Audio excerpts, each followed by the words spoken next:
Welcome, you're watching Kaleidoscope Selling Life News Capsule. The IMF Executive Board, in its staff level report completed in May, summarized that reform efforts are bearing fruit, but also introduced new tax measures agreed upon after the second review.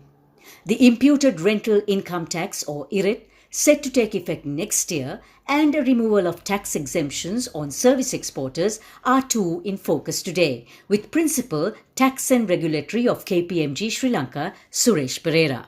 The second review of the IMF brought with it some new tax measures to be introduced to Sri Lanka. One is the imputed rental tax.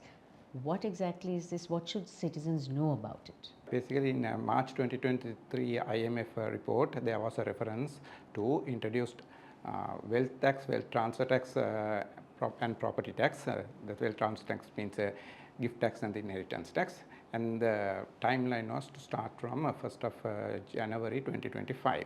But due to constitutional constraints, as pointed out in the IMF report, they seem to have abandoned or deferred the concept of property tax, and instead of that they have substituted this new tax called imputed rental income tax. So what is imputed rental income tax? So I would call it IRIT.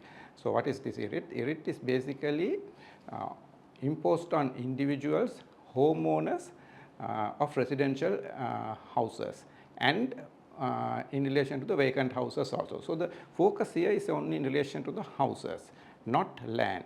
The difference between property tax and this one is, the charge is not on the property itself. Here it's a form of income tax.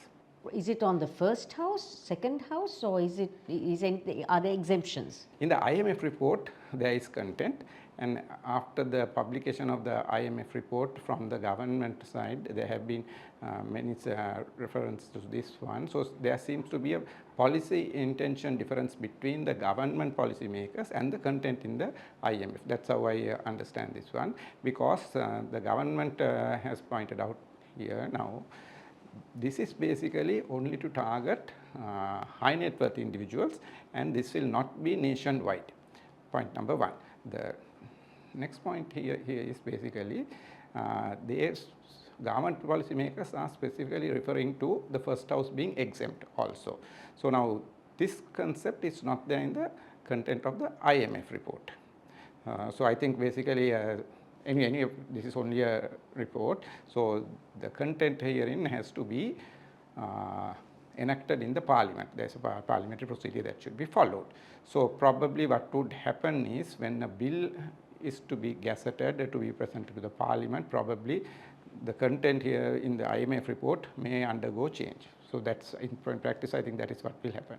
There were some other taxation measures recommended, the removal of corporate income tax, exemption for service exporters, for instance. Now, what does this do for our export industry? In Sri Lanka, we have the service exporters who are exempt from income tax, subject to certain conditions, and exporters of goods who attract 30% income tax rate.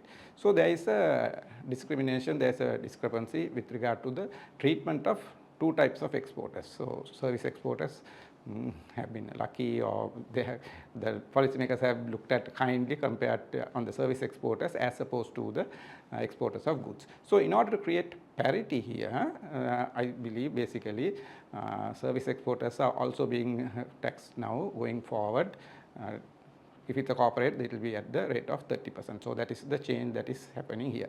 So there are different schools of thought with regard to the merit of this proposal. For me, basically, personally, I think there is justification. Okay, Sri Lanka needs a fair share of taxation from each party, and why only collect it from the exporters of goods? Collecting from the exporters of services is, I believe, fair. What are your views of these recommendations in this IMF report overall? There are inaccuracies also in this IMF report, specifically with regard to the stamp duty on the land leases. Now, so because of that, and again with regard to the nature of the IRIT, I believe there should be more diligence, more research that should be carried out prior to introduction of a tax policy. Because IRIT, in the manner it is couched in the IMF report, I'm sure it's a very sensitive area and that can have many repercussions. So that should have been considered and not basically taking remedial actions now, the government, to make it more presentable to the general public. Did you know that Kaleidoscope is on YouTube, Facebook, Instagram and LinkedIn? Remember to subscribe, follow and like us for more.